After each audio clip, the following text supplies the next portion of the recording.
আসসালামু আলাইকুম। আজকে আপনাদের সামনে নিয়ে আসছি নতুন একটা রেসিপি, চিকেন পাস্তা। প্রথমে এখানে আমি চিকেন নিয়ে নিলাম ১০ থেকে ২০০ গ্রাম। এর মধ্যে কিছু মশলা অ্যাড করব।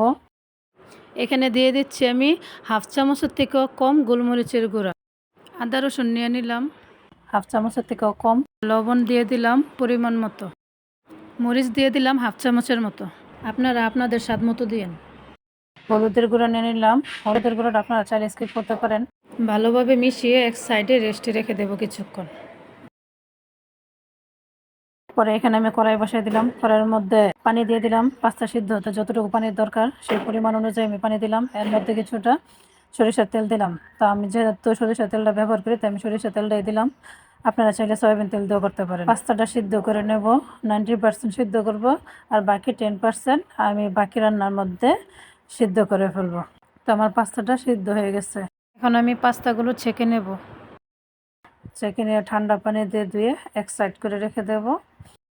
কড়াইটা বসাই দেওয়ার পরে এখন পরিমাণ মতো তেল দিয়ে দিলাম।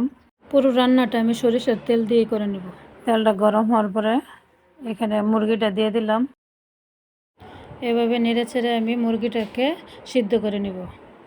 এবার আমি কিছুক্ষণ নেড়ে ছেড়ে ঢাকনা দিয়ে ঢেকে দেব। মুরগিটি সিদ্ধ হয়ে যাওয়ার পরে আমি এখানে কিছু সবজি দিয়ে দেব। হাফ কাপ গাজর দিয়ে দিলাম। আমাদের বাসার সাইডে কাজ চলতেছে তো একটু সমস্যা হবে। এবার আমি ২-৩টা পেঁয়াজ কুচি করে দিয়ে দিলাম। পেঁয়াজ একটু মোটা মোটা রেখেছি, আপনারা চাইলে আরও মোটা রাখতে পারেন। তো এখানে কয়েকটা কাঁচামরিচ দিয়ে দিলাম আমি।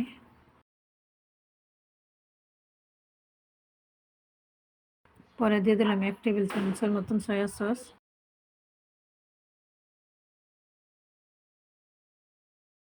দিয়ে দেবো সিদ্ধ করে রাখা পাস্তা।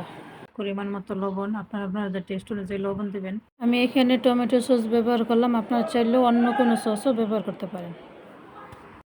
এখানে আমি একটা মশলা দিয়ে দিলাম, পাস্তার প্যাকেটে যে মশলা থাকে ওই মশলা ১ প্যাকেট। পরে এখানে আমি একটা রাঁধুনি ম্যাজিক মশলাও দিয়ে দিব। আমার কাছে ভালো লাগে পার্সোনালি ম্যাজিক মশলাটা, আপনারা চাইলে দিতে পারেন। রান্না করা শেষ, এখন আমি পরিবেশন করে নেব।